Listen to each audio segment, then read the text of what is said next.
साथियों नमस्कार, आप सभी का स्वागत है हमारे चैनल पे।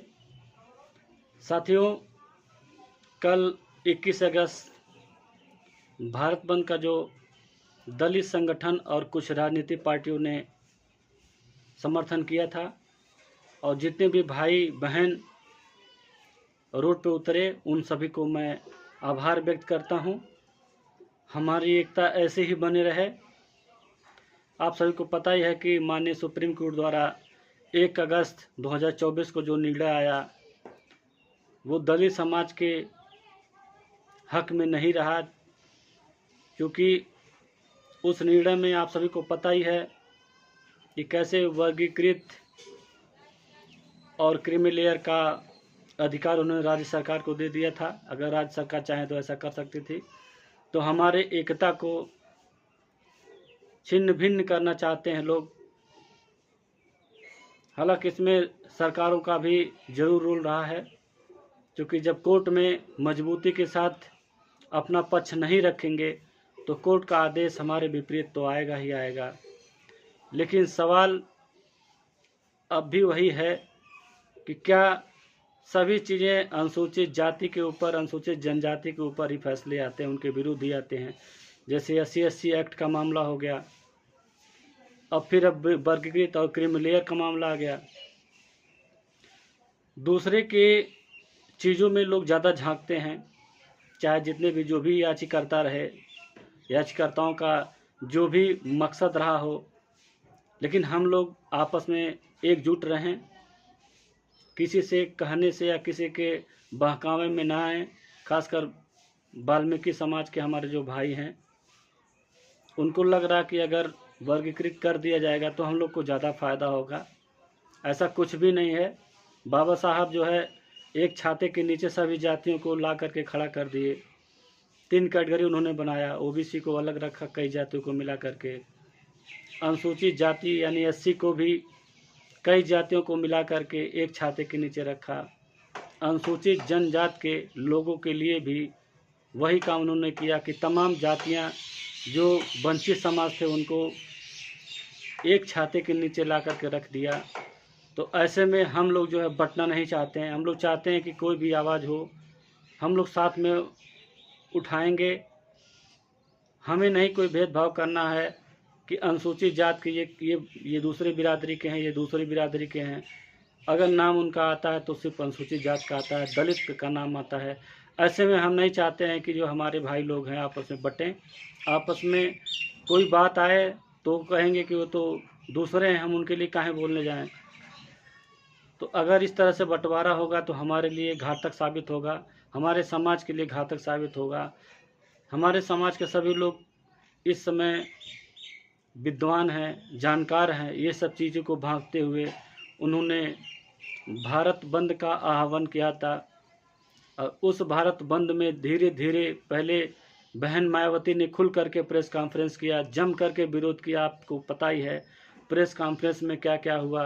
जया बच्चन के बारे में कोई पत्रकार सवाल पूछा तो उन्होंने बहुत तेज़ी से भड़की, छोड़ो इनको, उन्हीं से जाकर सवाल पूछो, इतना गंभीर मुद्दा है और हमारा ध्यान भटकाने की कोशिश कर रहे हो। इस बात से आप अंदाज़ा लगा सकते हैं कि बहन जी कितनी गंभीर रहे हैं।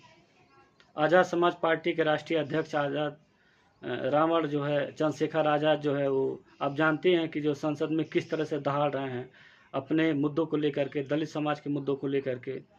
उन्होंने भी इसका विरोध किया है, ऐसे फैसलों का। उनका कहना है कि हमारे भाई हैं तो हम मिल बांट करके अपना समझ लेंगे, हमें एक ही रहने दीजिए, हमें अलग रहने की कोई ज़रूरत नहीं है, कोई हमें बांटे ना। उसके बाद फिर जो है RJD के इस समय नेता जो है तेजस्वी यादव ने भी विरोध किया कि नहीं, इस सुप्रीम कोर्ट का ये फैसला हमारा ठीक नहीं है, दलित विरोधी है। उसके बाद फिर जो है आपको पता ही है कि रामविलास पासवान के बेटे चिराग पासवान ने भी, हालांकि वो सरकार में हैं, सरकार में कैबिनेट मंत्री हैं, उसके बावजूद भी उन्होंने अपने समाज का हित देखा और उन्होंने इस फैसले का विरोध किया। उसके बाद बहुजन अघाड़ी के जो है वो भी विरोध किए। महाराष्ट्र में प्रकाश अंबेडकर जी। उसके बाद धीरे धीरे करके जब कल प्रोटेस्ट का टाइम हुआ तो थोड़ा सा अखिलेश यादव का भी इशारा रहा कि हम इसके विरोध में हैं पूरा। हालांकि उन्होंने जो ट्वीट किया था पहली बार, वो घुमा फिरा करके ये नहीं कह पाए कि हम इनके पक्ष में हैं कि विरोध में हैं, लेकिन घुमा फिरा करके संविधान या वह बातें करते रहे। लेकिन मायावती ने डंके की चोट पे उन्होंने कहा कि नहीं, हम ऐसा नहीं होने देंगे, ये फैसला हमारे हित में नहीं है। वही परिणाम हुआ कि तमाम दलित संगठन और कुछ पार्टियां मिलकर के जो है भारत बंद का जो आह्वान किए थे कल 21 अगस्त को, वो पूर्णतया सफल रहा। और आप सभी का फिर से एक बार बहुत बहुत धन्यवाद, सभी भाइयों का, बहनों का जो सड़क पर उतर करके अपने हक और अधिकार को पाने के लिए प्रोटेस्ट किए। लेकिन सवाल फिर वही आता है कि क्या दलितों को हर बार अपने हक और अधिकार छीनना पड़ेगा, हमेशा लड़ना पड़ेगा? क्या समाज में ऐसे न्याय पसंद लोग नहीं हैं जो अपने से ये कह दें कि नहीं, इनका अधिकार है तो इन्हें अधिकार मिलना चाहिए? ऐसे लोग नहीं हैं। इसीलिए जो है हर बार जो है दलितों को, आदिवासियों को सड़क पे उतरना पड़ रहा है। ओबीसी भाइयों को भी इस आंदोलन में उतरना चाहिए था। हालांकि कुछ परसेंट तो उतरे ही थे जो बहुजन समाज पार्टी के नेता के कैडराइज थे, और भी हो सकता है दूसरे पार्टियों के भी उतरे हों, लेकिन उनको बढ़ चढ़ के इसमें हिस्सा लेना चाहिए था। क्योंकि जब मंडल कमीशन की आयोग वाला मैटर था तो उसमें दलित समाज जो है ओबीसी भाइयों के साथ मिलकर के काफ़ी कंधे से कंधे मिला करके उसका विरोध किया था। ऐसे में ओबीसी को भी इसमें ज़्यादा शामिल होने की ज़रूरत थी, लेकिन कुछ भाइयों ने ज़रूर साथ दिया है। लेकिन पूर्णतया ये भारत बंद सफल रहा।